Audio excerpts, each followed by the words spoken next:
Hi, my name is Thalia Williams. I am 60 years old. I am a mother, grandmother, entrepreneur, wife. I am a third stage cancer survivor, ovarian cancer survivor. I had the conversation with God back in October 2019 of launching into the deep. Wow, my first reaction to being diagnosed with stage 3 ovarian cancer was relief in one respect, because I had been in pain for so long, and it happened right before COVID started. And I got caught in that COVID whirlwind of like everything shutting down, but I'm still in pain. I need to figure out why. So once I got a diagnosis, it was relief. Oh, now I can stop doing the self-medication stuff. Then it was like, okay, God, you and I are majority. I feel like Job. Okay, how are we gonna handle this? And it was a shock, but not necessarily like scary, where it's like, oh my God, I'm about to die.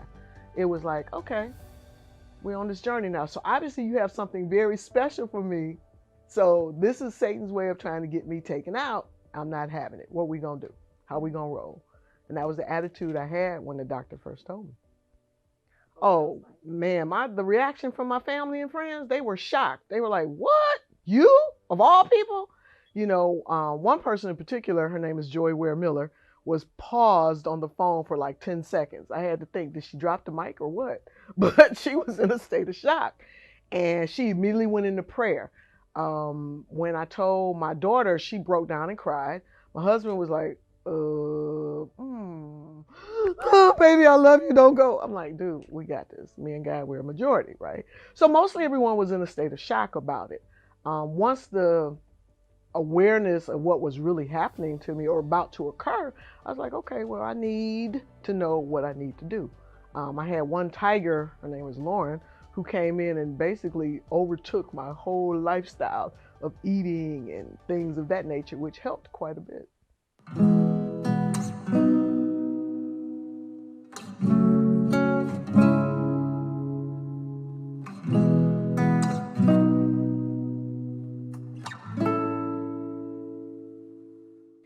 Well, the statistic that the world puts out of 39%, survival rate for ovarian cancer survivors, I laugh at, primarily because God is in control, ultimately. My job is to do what I've been instructed to do in order not to be a statistic. I know women who have gone through cancer at various stages and have managed to live through all of that, 18, 19-year survivors. So I look to them as my role models more so than the statistics, because the truth is, God said I'm healed. The facts may say you only have a 39% chance of surviving it after 5 years, but God said I'm healed completely, totally, and that's what I'm standing on. So, it's like, that's the facts, but I'm standing on the truth. Making that decision to stand on the truth was simply the fact that I knew who God was, who He is in my life. I had the conversation with God back in October of 2019 of launching into the deep. And I'm curious, like, what do you mean launching into the deep, God? And when I heard that, I've heard it before in another period of time in my life when He told me to get married in October instead of March. And I was like, why the rush? Why the rush? Well, I didn't know at the time my dad was diagnosed with pancreatic cancer, but I recognized his voice this time as the same voice that told me to get married in October. So he said, okay, launch out into the deep. What does that mean? So I started studying that and things like that. Well, what did I do? I got the diagnosis. You have ovarian cancer, third stage. Oh, that's why you told me to launch out into the deep. I was supposed to dig deeper into His word, get more rooted, more grounded, because He knew that was coming. I had no clue. So that's how I'm able to be convinced to stand on the truth and not the fact. Were you ever afraid? Oh, is grits groceries, girl? Yeah, I was afraid. I couldn't help but be, but I also knew that fear would feed into what the enemy wanted. He wanted me not to be focused on God's word. He wanted me to believe that false evidence appearing real was my reality. I was not going to have that. So yeah, I was afraid, but it didn't last long. It couldn't last long because I couldn't allow that to permeate and override what God had given me, what He told me. And it's like, I got 4 grandchildren. One is 12, one is 11, one is 8, and one is 5.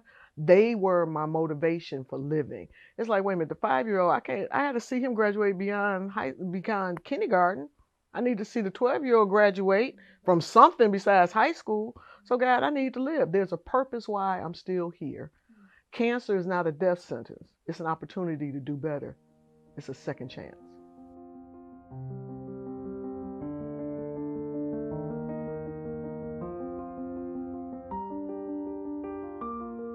My relationship with Christ was extremely important.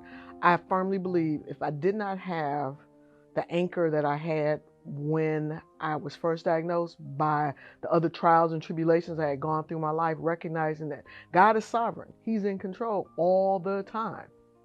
If I didn't have that knowledge, that relationship with him, I don't think I would have been able to survive the initial statements out of the doctor's mouth. You have cancer. But I knew that God is my anchor. He's my all in all. He's my God. And even though we weren't always on the best of terms, he doesn't change. I did. And life gets in the way and you maneuver and things like that. But then you realize, okay, God, you got this all the time, regardless. And I knew that without him, I couldn't make it, because there was others who didn't make it because they got into fear. And there was that fear at our church. There was a young woman, and I call her young because she died at a tender age of 63 or something, that died of cancer. And that fear was what Satan was trying to put in my head. So-and-so, she died too. She had it, blah, blah, blah. And I'm like, yeah, but that was her walk, not mine. I have a choice, and my choice is to live. I got 4 reasons, really like 6, but there was the main 4 right there. Those were the main 4. And I refuse to give up. I'm a fighter. I'm a firm believer in the glass is always half full, never half empty. All my life, optimistic. Where did that fighting spirit come from? Probably my dad. My dad was, when I was born, my dad was 47. My mom was 40. My dad had a 3rd grade education. My mom had an 8th grade education. My dad was a bookie, which is a numbers runner, and he was an entrepreneur. Yeah, Pops was like all of that in a bag of chips, right? But he never gave up. He never saw a problem where he couldn't solve it or try and figure it out. He was like, okay, babe, let me tell you a parable. Whenever I would ask him, Dad, I need information, I need insight. He said, let me give you a parable. I'm like, dude, you're not gonna give me the answer? No, I'm gonna make you think. So that's what he did. He made me think.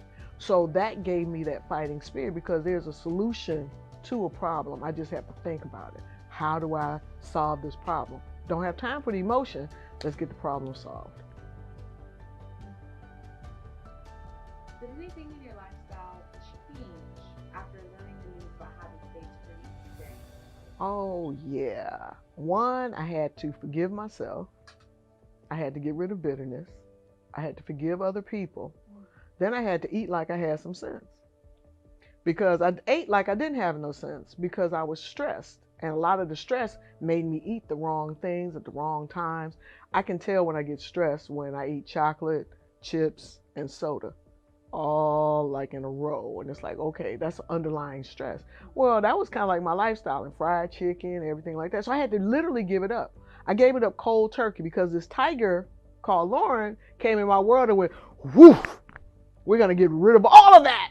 You're going to eat kale, you're going to eat spinach, sweet potatoes, we're going to read the labels, and no soy and alkaline water. And I was like, okay, yes, let's do it.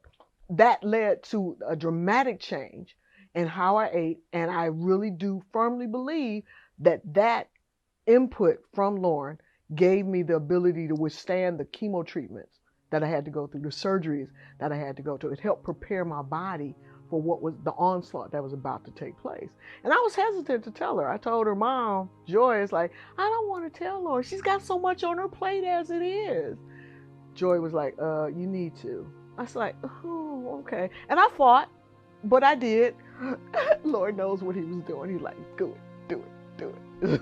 So I did it. And lo and behold, I'm here now because of that. Well, one of the reasons, obviously, yes. Forgiveness, I find, can have the ability to block so much. It develops into a root of bitterness. And God forgave us before we did anything for him. He forgave us by sending Jesus to the cross. Who am I to say I can't forgive this person who did me wrong, without thinking about all he did for me? I mean, it's like, I never hung on the cross for anybody. I don't like pain, period. So, love you, Lord. Thank you so much. But for him to do that for me, I can at least forgive someone, because I was being held captive. They were living their lives. They were going on about their lives. They had no clue what was going on with me, but I'm holding on to bitterness and anger and all the negative stuff. And it was literally tearing me up inside. Literally tearing me up inside. And this wasn't a disease that just popped up, like you have a heart attack and you're dead. No, this was like years of stuff. Poor eating, stress, pushing down emotions, not facing reality, being the one, yes, we're going to get it done. Solve the problem. Emotions come later. Yeah, they never came, because it was one thing on top of another, one thing on top of another. So I had to forgive myself for some of the attitudes I had, some of the behaviors I displayed, people that did me wrong, that I was like, oh, you got no, what? You did that to me? But it was like I buried it all, and it came out in different ways. The grief of losing my bestie, I processed it a little better than I did the death of my dad, because I learned from that, but it was still like there was some suppression. So it's like forgiving myself for not being there for her when she had called me and I had promised to be there and I couldn't. And the person I had asked to help me get there made up a fictitious story of why they couldn't help me. So I had to forgive them for not giving me the means to get to my friend who was dying. Yeah. So there was a lot of layers that I had to get rid of, and I had to let go, because if I didn't, I was going to kill myself, and my 4 minions, I wouldn't have been able to see. So I had to make a decision to forgive them, to let them go. And once I let them go, it was amazing. It was like my drain got unclogged. It became free. I started taking communion also daily, because that was one of the instructions we got from one of our pastoral friends, to remind ourselves. And you can't take the cup and not be forgiving, because you're adding damnation to your soul. So it's like, no, I'm going to forgive because I want to live.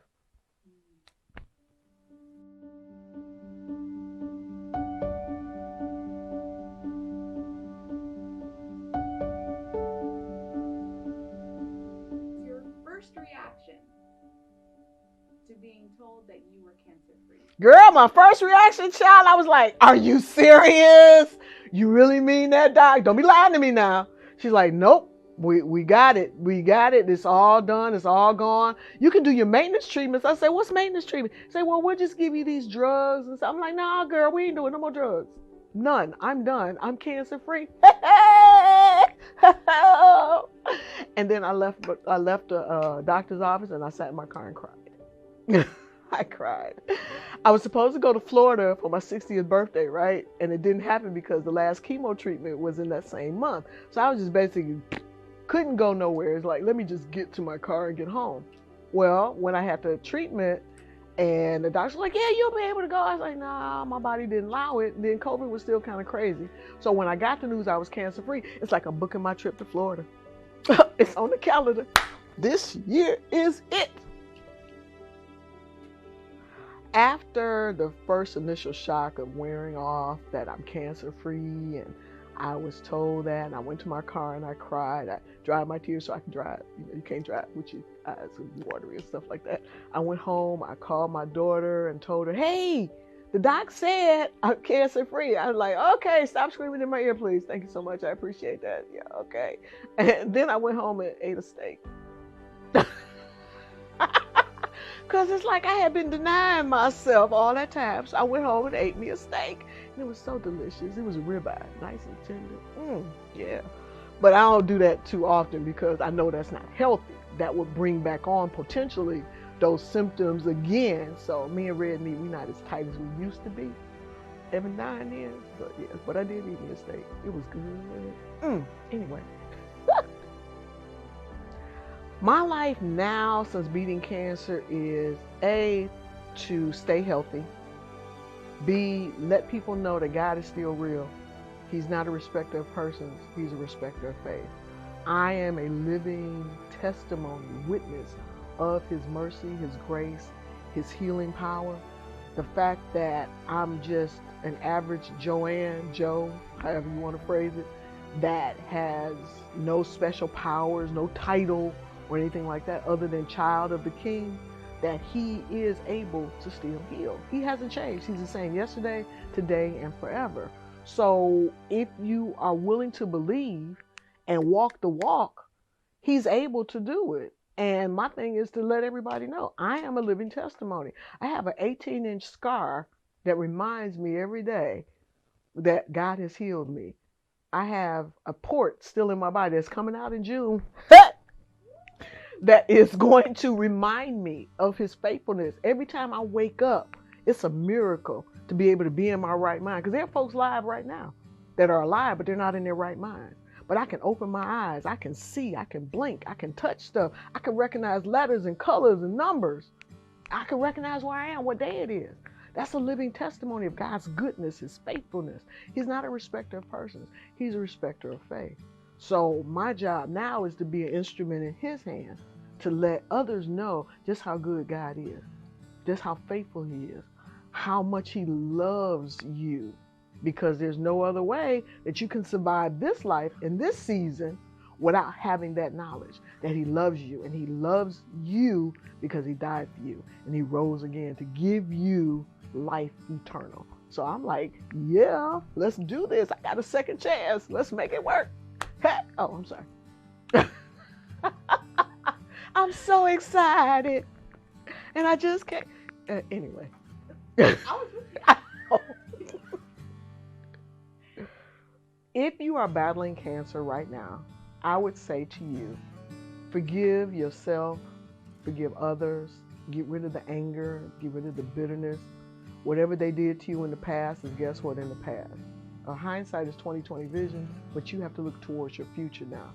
God loves you. There's no respecter of persons, only a respecter of faith. If you believe that he can do it for me, he can do it for you, he can do it for your family, he can do it for anyone who believes in him. All you have to do is trust. You trust that the chair you're going to sit in is going to hold you. Why can't you trust God? You trust that the air that you can't see is still going to be in your lungs and you can breathe it. So why can't you trust God? Just trust him. Forgive yourself because you can't change the past. Forgive others because they have no power over you. And move forward because God's got you. Just trust him.